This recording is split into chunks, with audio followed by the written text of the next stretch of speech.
ചോദ്യപേപ്പർ ചോർച്ച കേസിൽ റിമാൻഡിലായിരുന്ന പ്രതികളെ പോലീസ് കസ്റ്റഡിയിൽ വിട്ടു.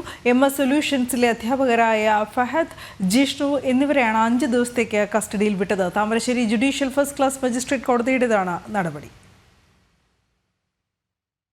കഴിഞ്ഞ 5-ാം തീയതിയാണ് ക്രൈംബ്രാഞ്ച് ഇരുവരെയും അറസ്റ്റ് ചെയ്തത്. കൊടുവള്ളി വാവാട്ട് താമസ സ്ഥലത്ത് എത്തി അധ്യാപകരായ ഫഹദ്, ജിഷ്ണു എന്നിവരെ കസ്റ്റഡിയിലെടുക്കുകയായിരുന്നു. നേരത്തെ ചോദ്യം ചെയ്യലിൽ ഹാജരാക്കാൻ ആവശ്യപ്പെട്ട ക്രൈംബ്രാഞ്ച് നോട്ടീസ് നൽകിയിരുന്നെങ്കിലും ഇരുവരും എത്തിയിരുന്നില്ല.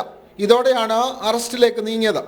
ഷുഹൈബ് പറഞ്ഞതുപോലെ ചോദ്യം അവതരിപ്പിക്കുക മാത്രമാണ് ചെയ്തത് എന്നാണ് അറസ്റ്റിലായപ്പോൾ പ്രതികൾ അന്വേഷണ സംഘത്തോട് പറഞ്ഞത്.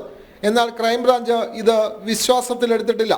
ഇതോടെയാണ് കൂടുതൽ ചോദ്യം ചെയ്യാനായി കസ്റ്റഡി അപേക്ഷ നൽകിയത്. അപേക്ഷ പരിഗണിച്ച Thamarassery judicial first class magistrate കോടതി 5 ദിവസത്തേക്കാണ് പ്രതികളെ പോലീസ് കസ്റ്റഡിയിൽ വിട്ടത്. കൂടുതൽ ചോദ്യം ചെയ്യലിലൂടെ കേസിൽ തുമ്പുണ്ടാക്കാൻ കഴിയുമെന്ന പ്രതീക്ഷയിലാണ് അന്വേഷണ സംഘം. മുഖ്യപ്രതിയും MS സൊല്യൂഷൻ CEOയുമായ ഷുഹൈബിനെ ഇതുവരെ ചോദ്യം ചെയ്യാനും കഴിഞ്ഞിട്ടില്ല. ഷുഹൈബ് ഇപ്പോഴും ഒളിവിൽ തുടരുകയാണ്. ജനം, കോഴിക്കോട്.